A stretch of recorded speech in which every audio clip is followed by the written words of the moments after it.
नमस्कार दोस्तों, अभी हाल ही में मैंने एक वीडियो बनाया था जिसके अंदर देश के सभी 12 सार्वजनिक बैंक और 5 प्रमुख बैंकों के द्वारा अपनी टर्म डिपॉजिट में 1 साल से लेकर 10 साल तक की ब्याज दरों का विश्लेषण किया था। उसी कड़ी में अब आज इस वीडियो में सीनियर सिटीजन कस्टमर्स को जो एडिशनल रेट ऑफ इंटरेस्ट सारे बैंक पे करते हैं, तो चूंकि ये रेट ऑफ इंटरेस्ट भी हर बैंकों का अलग अलग होता है। नॉर्मली सभी बैंकों ने 0.5% की एडिशनल रेट अपने सीनियर सिटीजन कस्टमर्स को दी है, लेकिन कुछ बैंकों ने कुछ पर्टिकुलर पीरियड में इससे भी ज़्यादा रेट ऑफ इंटरेस्ट दी हुई है। और इसके अलावा कुछ बैंकों ने सुपर सीनियर सिटीजन कस्टमर्स को, जो कि 80 साल से अधिक की उम्र वाले कस्टमर्स हैं, उनको और एडिशनल रेट ऑफ इंटरेस्ट का बेनिफिट ऑफर कर रहे हैं। तो आइए इस वीडियो के अंदर आज हम इसके बारे में डिटेल में चर्चा करेंगे कि देश के सभी प्रमुख बैंक यानी जो 12 सार्वजनिक क्षेत्र के बैंक हैं और 5 निजी क्षेत्र के बैंक हैं, वो अपने सीनियर सिटीजन कस्टमर्स को क्या रेट ऑफ इंटरेस्ट ऑफर कर रहे हैं।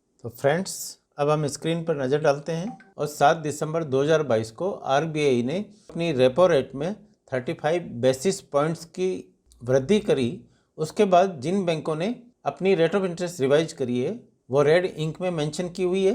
तो सबसे पहले हम 1 साल की पीरियड में रेट ऑफ इंटरेस्ट को स्टडी करते हैं। तो सबसे पहले नंबर पे है एक्सिस बैंक 7.50% के साथ में। सेकंड नंबर पर 4 बैंक है जो 7.25% रेट ऑफ इंटरेस्ट दे रहे हैं। इसमें Canara bank, SBI, Kotak Mahindra bank और इंडसइंड बैंक आ रहे हैं। थर्ड नंबर पर आईसीआईसीआई बैंक 7.10% की रेट ऑफ इंटरेस्ट ऑफर कर रहा है। मैक्सिमम रेट ऑफ इंटरेस्ट 7.50% है, जबकि मिनिमम रेट ऑफ इंटरेस्ट 6.50% है और दोनों के बीच में 1% रेट ऑफ इंटरेस्ट का डिफरेंस है। 2 साल की रेट ऑफ इंटरेस्ट के अंदर 7.75% की इंटरेस्ट रेट एक्सिस बैंक और इंडसइंड बैंक ऑफर कर रहे हैं, जबकि आईसीआईसीआई बैंक, एचडीएफसी बैंक दोनों 7.50% रेट ऑफ इंटरेस्ट ऑफर कर रहे हैं। ये चारों प्राइवेट सेक्टर बैंक हैं। और थर्ड पोजीशन पर कैनरा बैंक है जो 7.30% की रेट ऑफ इंटरेस्ट ऑफर कर रहा है। एसबीआई 7.25% इस पीरियड में रेट ऑफ इंटरेस्ट ऑफर कर रहा है। जो मिनिमम रेट ऑफ इंटरेस्ट है वो 6.50% है, जबकि मैक्सिमम 7.75% है और दोनों की रेट ऑफ इंटरेस्ट के बीच में 1.25% का डिफरेंस है। 3 साल की अगर हम बात करें तो 7.80% से यूनियन बैंक ऑफ इंडिया, जो कि पब्लिक सेक्टर बैंक है, सबसे ज़्यादा रेट ऑफ इंटरेस्ट ऑफर कर रहा है। 7.75% से एक्सिस बैंक सेकेंड नंबर पे है और थर्ड नंबर पर आईसीआईसीआई बैंक और HDFC bank 7.50% rate of interest offer कर रहे हैं। 6.75% एसबीआई ऑफर कर रहा है और मिनिमम रेट ऑफ इंटरेस्ट 6.25% है, जो कि मैक्सिमम 7.75% से 1.5% कम है। अब 5 साल के पीरियड की अगर बात करेंगे तो 7.75% से एक्सिस बैंक सबसे ज़्यादा रेट ऑफ इंटरेस्ट ऑफर कर रहा है, जबकि 7.50% आईसीआईसीआई बैंक और एचडीएफसी बैंक दे रहे हैं। यूनियन बैंक ऑफ इंडिया 7.20% की रेट ऑफ इंटरेस्ट से तीसरे नंबर पर है। एसबीआई इस पीरियड में 6.75% रेट ऑफ इंटरेस्ट दे रहा है। जो मिनिमम रेट ऑफ इंटरेस्ट है वो है 6.25%, जो कि मैक्सिमम 7.75% से 1.5% कम है। 5 साल से ऊपर और 10 साल के पीरियड में मैक्सिमम एचडीएफसी बैंक और Axis bank 7.75% rate of interest दे रहे हैं। 7.60% आईसीआईसीआई बैंक सेकेंड नंबर पर है और तीसरे नंबर पर पीएनबी है जो 7.30% रेट ऑफ इंटरेस्ट दे रहा है।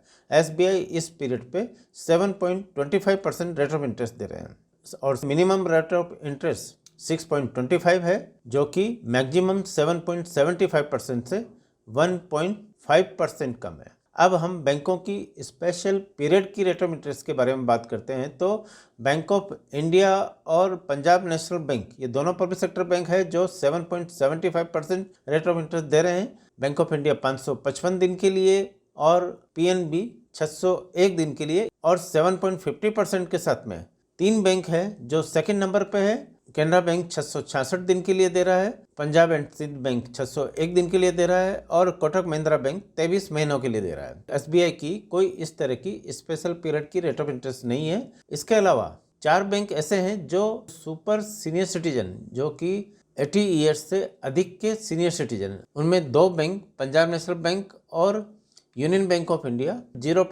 3% एडिशनल रेट ऑफ इंटरेस्ट दे रहे हैं, जबकि इंडियन बैंक और Indian overseas bank 0.25% additional rate of interest इन सुपर सीनियर सिटीजन को दे रहे हैं। और इस तरह से हमने देखा कि देश के 17 ही जो टॉप कमर्शियल बैंक हैं वो अपने सीनियर सिटीजन कस्टमर्स को एफडी के ऊपर 1 साल से लेकर 10 साल तक के पीरियड पर क्या रेट ऑफ इंटरेस्ट दे रहे हैं। अगर हम अमाउंट के बारे में बात करें कि उस रेट ऑफ इंटरेस्ट के डिफरेंस में कितने अमाउंट का फर्क आपके रिटर्न पर पड़ेगा, तो वो टेबल अभी आप स्क्रीन पर देख रहे हैं, जिसमें 0.05% से लेकर 1.5% तक हमने अमाउंट कैलकुलेट करके दिया है। जो 1 लाख रुपए अगर आपने इन्वेस्ट किया है तो उस पर कितना अमाउंट ब्याज मिलेगा, इसको एक उदाहरण से देखते हैं। तो महाराष्ट्र बैंक इस 10 साल के पीरियड में 6.25% रेट ऑफ इंटरेस्ट अपने सीनियर सिटीजन कस्टमर्स को दे रहा है। अगर आप 1 लाख रुपए इन्वेस्ट करते हैं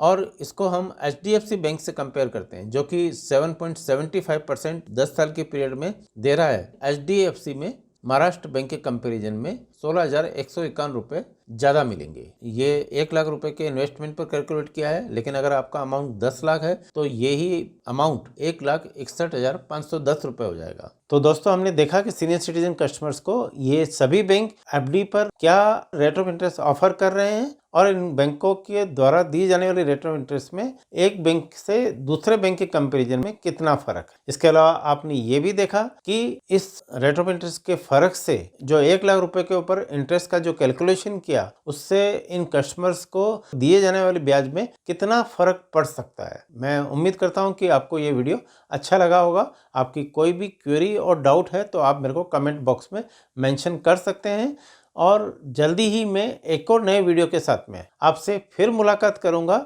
आप सभी लोगों का बहुत बहुत धन्यवाद। नमस्कार।